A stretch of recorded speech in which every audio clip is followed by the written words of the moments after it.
दोस्तों, अगर इतिहास की बात की जाए तो इसमें सबसे ज़्यादा क्वेश्चन पूछे जाते हैं आधुनिक भारत से। आधुनिक भारत से दरअसल आधुनिक भारत का पीरियड जो होता है, समय काल जो होता है, इसका समय काल होता है 1707 ईस्वी से लेकर के 1947 ईस्वी तक। लेकिन हम इसको भी दो भागों में डिवाइड करके पढ़ते हैं। 1707 से लेकर के 1885 तक का पीरियड और 1885 से लेकर 1947 तक का पीरियड। आधुनिक काल को दो भागों में बांटा गया है इतिहासकारों के द्वारा। ठीक है, तो अगर बात की जाए आज के सिलेबस की या पाठ्यक्रम की बात की जाए, तो हम लोग इसको दो भागों में डिवाइड करके पढ़ेंगे। पहला 1707 से लेकर 1885 तक, इसमें पढ़ेंगे मुगलों का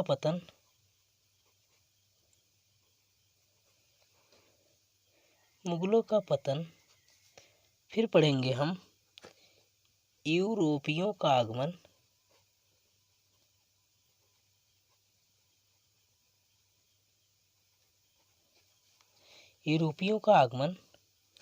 और फिर उसके बाद पढ़ेंगे भारत में नवीन राज्यों का उदय। क्या पढ़ेंगे? भारत में नवीन राज्यों का उदय। ठीक है, उसके बाद बात की जाए तो इसके बाद हुआ था भारत में ब्रिटिश समाज का आर्थिक प्रभाव। क्या पढ़ेंगे? भारत में ब्रिटिश साम्राज्य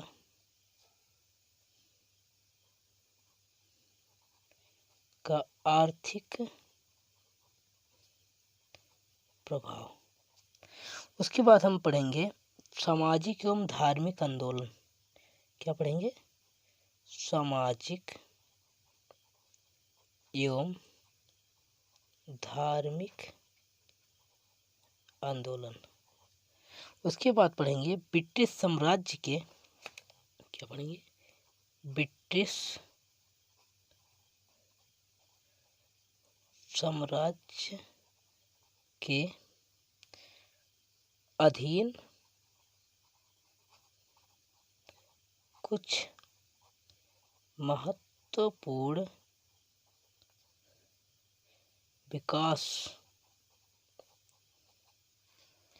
उसके बाद ये पीरियड होता है। उसके बाद पढ़ते हैं हम लोग, जब इस समय काल चलता है, उसके बाद आ जाते हैं 1947 ईस्वी में। ठीक है, 1885 से 1947 ईस्वी में। तो इसमें पढ़ेंगे हम भारतीय राष्ट्रीय आंदोलन।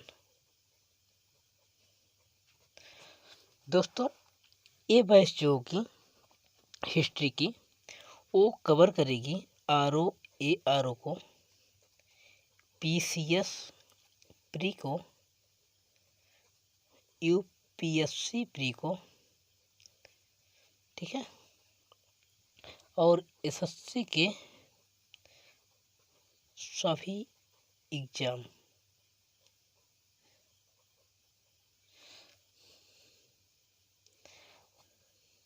ठीक है, इन सारे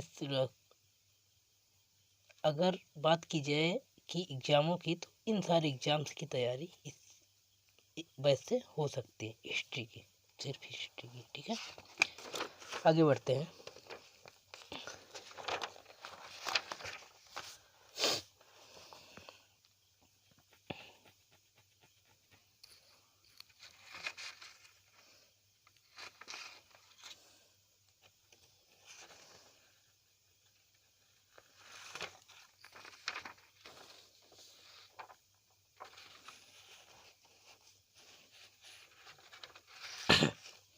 जैसा कि बात की गई थी, फर्स्ट क्या था? मुगलों का पतन। सिलेबस में मुगलों का पतन, ठीक है, फर्स्ट चैप्टर था। तो बात की जाए मुगलों के पतन के बारे में।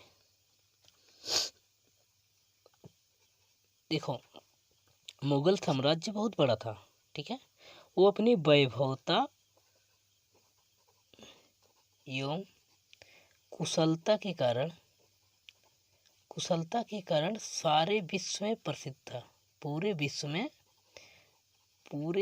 में वो प्रसिद्ध था। क्या? मुगल साम्राज्य जो था पूरे विश्व में प्रसिद्ध था अपनी संपन्नता और कुशलता के कारण, ठीक है। लेकिन औरंगजेब की जब मृत्यु हो गई, औरंगजेब की मृत्यु के बाद जितने भी शासक आए वो सब अयोग्य होने के कारण मुगल का पतन हो गया धीरे धीरे, ठीक है। लेकिन मुगलों का पतन होते होते भी 1707 ईस्वी से लेकर 1885 ईस्वी तक का समय लग गया। मीन्स 150 सालों तक लगभग इतना विशाल सम्राट था कि इसका पतन होते होते लगभग 150 साल बीत गए, ठीक है। देखो, एक बात की जाए, अगर क्वेश्चन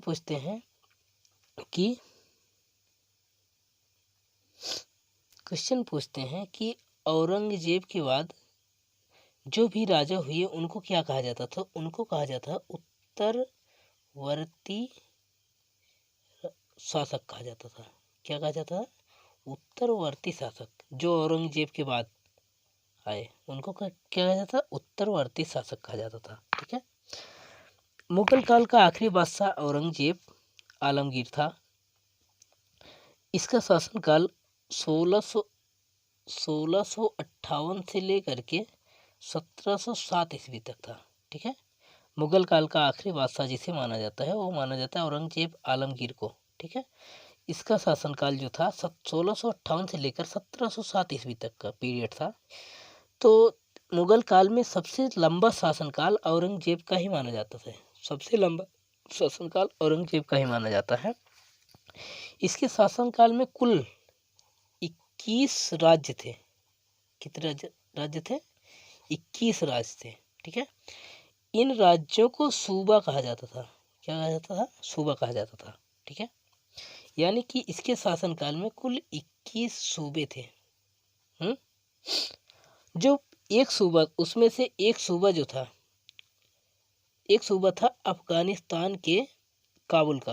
कहाँ का था? अफगानिस्तान के काबुल का था। बाकी 14 जो सूबे थे वो उत्तर भारत के थे। कहाँ के थे? उत्तर भारत के। इसमें इसके बाद जो 6 सूबे थे वो दक्षिण भारत के थे। कहाँ के थे? दक्षिण भारत के, ठीक है। देखो, मुगल काल का आखिरी बादशाह औरंगजेब आलमगीर था, जिसका शासनकाल 1658 से लेकर 1707 ईस्वी तक था, ठीक है। इसी का शासनकाल जो था सबसे लंबा शासनकाल था। प्लस जो था इसका राज्य जो था पूरे भारत में सबसे ज़्यादा विस्तृत था। इसके राज्यों को सूबा कहा जाता था। इसका एक सूबा जो था अफगानिस्तान के काबुल का था। बाकी 14 सूबे उत्तर भारत के, 6 सूबे दक्षिण भारत के थे, ठीक है। दक्षिण भारत के थे। लेकिन सूबा कितना भी बड़ा हो, यानी कि राज्य कितना भी बड़ा हो, उसका पतन तो होना ही होना है। इसके 5 बेटे थे। कितने बेटे थे? 5 बेटे थे, जो इस प्रकार से थे। मोहम्मद सुल्तान, दूसरे बेटे का नाम था मोहम्मद अकबर, तीसरे बेटे का नाम था मोहम्मद मुअज्जम,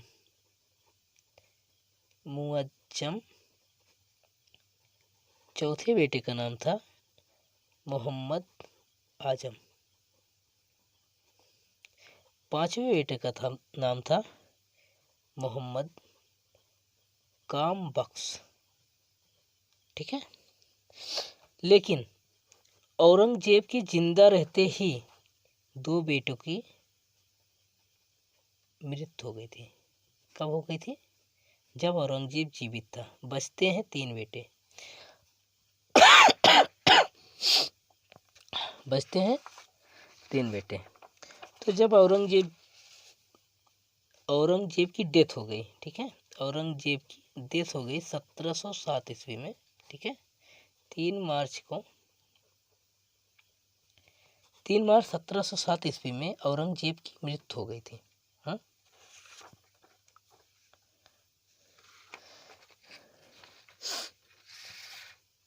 जब औरंगजेब 1707 ईस्वी में मरा तो इसके जो जहाँ पे इसकी डेथ हुई थी वह था महाराष्ट्र का क्या था? अहमदनगर। महाराष्ट्र के अहमदनगर में 3 मार्च 1707 ईस्वी को औरंगजेब की मृत्यु हो गई। ठीक है, इसके शासनकाल में 21 सूबे तो थे ही। अब मरने के बाद 21 सूबों के लिए सिंहासन की लड़ाई स्टार्ट हुई। ठीक है, क्या लड़ाई? घर में ही सिंहासन की लड़ाई स्टार्ट हुई। कितने में? 3 भाइयों में। ठीक है, 3 भाई आपस में लड़ने लगे सिंहासन के लिए, मुअज्जम, आजम और कामबख्श। ठीक है, तो इसी में लड़ा गया एक युद्ध जिसका नाम था जजाओं का युद्ध। क्या नाम था? जजाओं का युद्ध। जजाओं का युद्ध जो लड़ा गया मुअज्जम में और आजम में। कब लड़ा गया था? 1707 में। ठीक है, तो इसमें मुअज्जम की जीत हो जाती है और आजम हार जाता है। जब आजम हार जाता है तो आजम की हत्या कर दी जाती है। इसी बीच मुअज्जम गद्दी संभालता है और 1709 ईस्वी में अपने भाई कामबख्श की हत्या करवा देता है।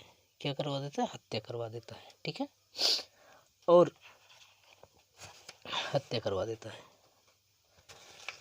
तो 1707 ईस्वी में, ठीक है, मुअज्जम जो है बहादुर शाह फर्स्ट के नाम से गद्दी पर बैठा। कहाँ बैठा? गद्दी पर बैठा। इसने अपने आप को मुगल शासन का बादशाह घोषित कर दिया था। ठीक है, तो 1707 ईस्वी में बहादुर शाह गद्दी पर बैठ गया। 1707 ईस्वी से लेकर के 1712 ईस्वी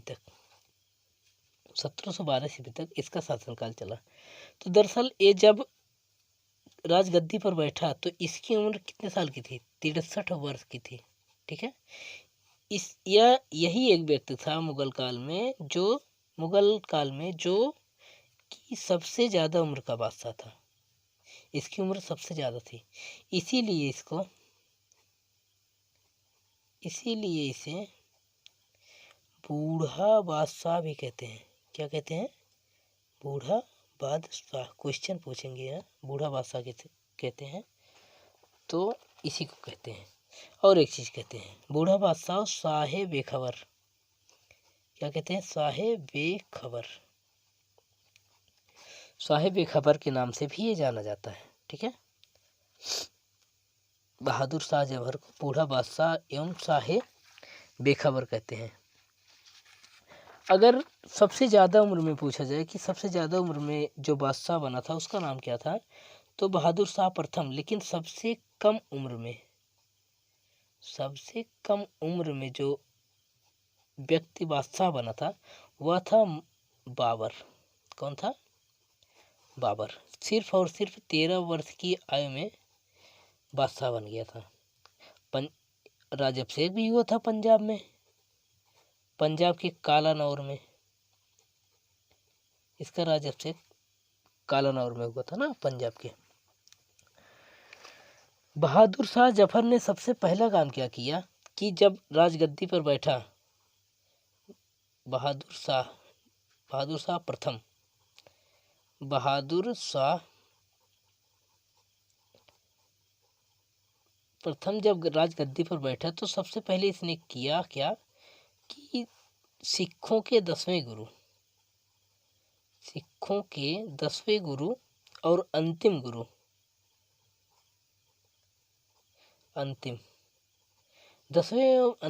गुरु गोविंद सिंह।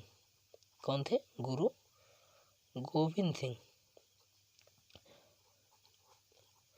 इन्होंने गुरु गोविंद सिंह से मेल मिलाप की नीति अपनाई, मेल मिलाप की नीति अपनाई।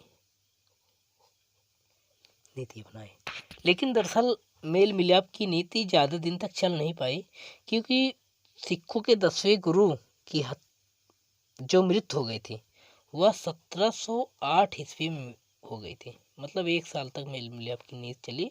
उसके बाद क्या हुआ, उनकी मृत्यु हो गई। तो इसके बाद इन्हीं का जो गुरु गोविंद सिंह है, उन्हीं के एक चेला था जिसका नाम था बंदा बहादुर सिंह। क्या नाम था? बंदा बहादुर सिंह। उसी ने सिखों का नेतृत्व संभाल लिया। ठीक है।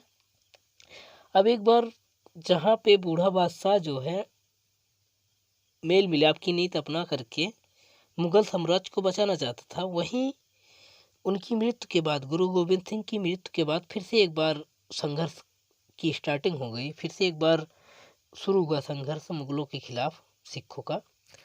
तो ज़्यादा दिन तक चल नहीं पाई नीति। ठीक है।